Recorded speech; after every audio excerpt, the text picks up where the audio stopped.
नमस्कार. हृदयम या चॅनलवरती आपले सहर्ष स्वागत आहे.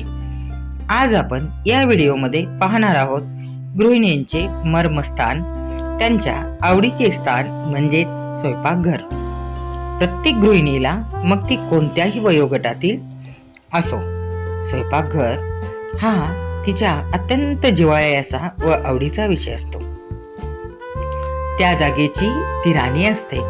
तिला तिथे कोणते कोणते विविध पदार्थ करायचे आणि आपल्या प्रिय व्यक्तींना खाऊ घालायचे. मग ती लहान वयोगटातील तिची सुंदर चिमुकली लेकरं असतील, किंवा वयोवृद्ध सासू सासरे असतील, किंवा आपले यजमान असतील.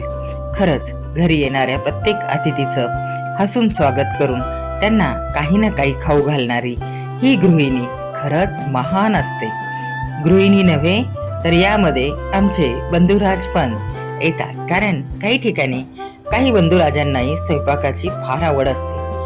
परंतु जर स्वयंपाकघरामध्ये व्यवस्थित स्थानावरती सर्व काही व्यवस्थित असेल, वस्तू असतील, तर प्रत्येकाला स्वयंपाक करायला नक्की निश्चित आवडते आणि त्यातून नवनवीन अशा पक्वानांची सुरुवात होते.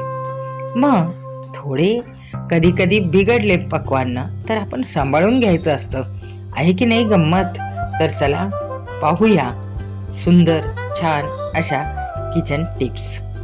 भाजीमध्ये मीठ जास्ती झाले म्हणून किंवा गोडपणा येण्यासाठी म्हणून थोडासा चिंचेचा कोळ किंवा आमसूल पावडर टाकावी.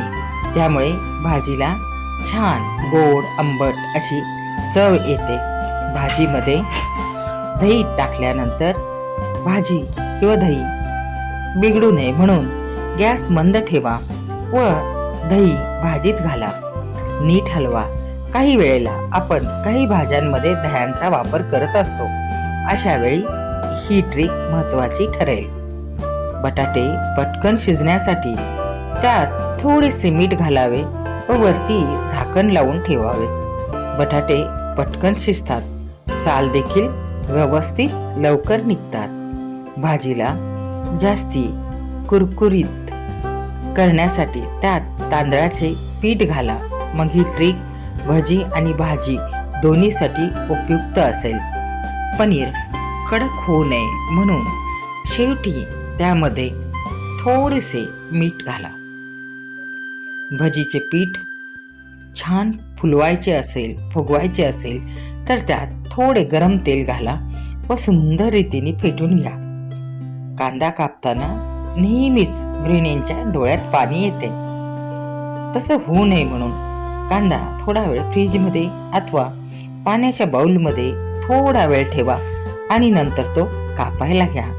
डोळ्यात अश्रू येणार नाहीत. बटाटे काळे पडू नयेत म्हणून बटाटे सोलल्यावर पाण्यामध्ये टाकावे. त्यामुळे बटाट्यांचा रंग बदलणार नाही. पालेभाज्या धुताना त्यात थोडे मीठ व्हिनेगर टाका. असतील तर कीटक निघून जातील.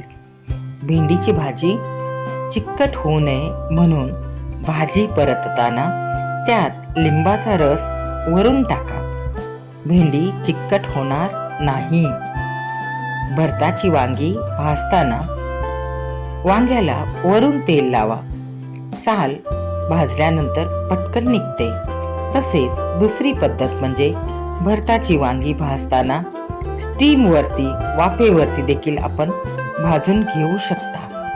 हिरव्या मिरच्या कापताना हाताला थोडेसे तेल लावावे म्हणजे हातांची जळजळ होणार नाही. लिंबू फ्रीजमध्ये ठेवताना प्लास्टिकच्या डब्यांमध्ये ठेवा. कोरडे होणार नाहीत. ताजे तवाने राहतील.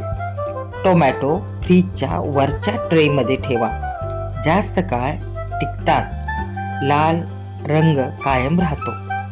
लोणी फ्रीजमध्ये ठेवल्यावर कडक होते, परंतु वापरताना रूम टेम्परेचरला बाहेर काढून ठेवा. लोणी मऊ होईल व वापरायला सोपे जाईल. दूध गरम करताना फुटू नये म्हणून दूध नेहमी मंद गॅसवर तापवावे. फ्रीजमध्ये वास येत असेल तर थोडीशी कॉफी पावडर एका छोट्या वाटीमध्ये ठेवा. सर्व वास कॉफी शोषून घेते. फ्रीज ताजा तवाना वाटतो. कोरड्या डाळी हवाबंद डब्यात ठेवताना त्यात काही मिरी ठेवावी, म्हणजेच डाळींना व इतर कडधान्यांनाही कीड लागणार नाही. पुरी लाटताना फार जाड पातळ न लाटता मध्यम लाटावी, म्हणजेच परफेक्ट पुरी तयार होईल.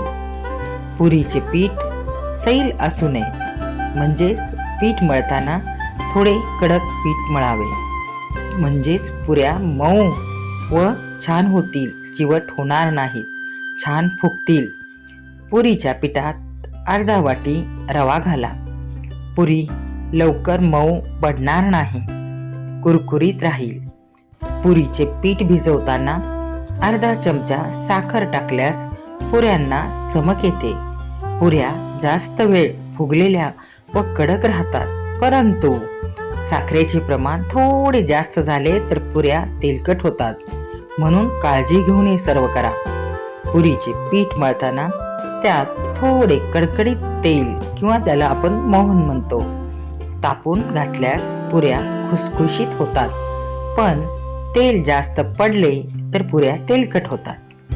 पुरी किंवा वडे तळताना तेल चांगले तापलेले असल्यास वडे किंवा पुरी चांगली फुगतात. तेल थंड असेल, गॅस मंद असेल तर पुरी पटकन फुगणार नाही व तेलकट होईल. पुरीच्या पिठात रवा घालून पीठ घट्ट न भिजवल्यास पुऱ्या चांगल्या फुगून कडक राहतात, तेलकट होत नाहीत. अशा प्रकारे आपण पुऱ्या करताना किंवा इतर वस्तूंचा आपण वापर करताना त्यांच्या प्रमाणाविषयी आपण स्वतःच्या अनुभवाने काही गोष्टी केल्या तर त्या उत्तम राहतात. तर अशाच नवनवीन माहिती व टिप्ससाठी हृदयम या चॅनलला सबस्क्राईब करा, व्हिडिओला लाईक करा. हा व्हिडिओ जास्तीत जास्त आपल्या मित्रपरिवारांमध्ये शेअर करा आणि अशाच टिप्स बघून आपण जर काही एखादी कृती नवीन केली असेल व ती आपल्या कुटुंबाला आवडली असेल तर कमेंटमध्ये मला अवश्य कळवा. मला त्या गोष्टीचा आनंद वाटेल. व्हिडिओ शेवटपर्यंत पहा, आपल्याला नवनवीन अशीच माहिती मिळत जाईल. त्यामुळे फक्त प्रमाण ठरवण्याची वेळ येईल त्यावेळी प्रत्येकाने आपल्या अनुभवाचा उपयोग तिथे केला तर पदार्थ पक्वान्न उत्तम रीतीने होतील. धन्यवाद.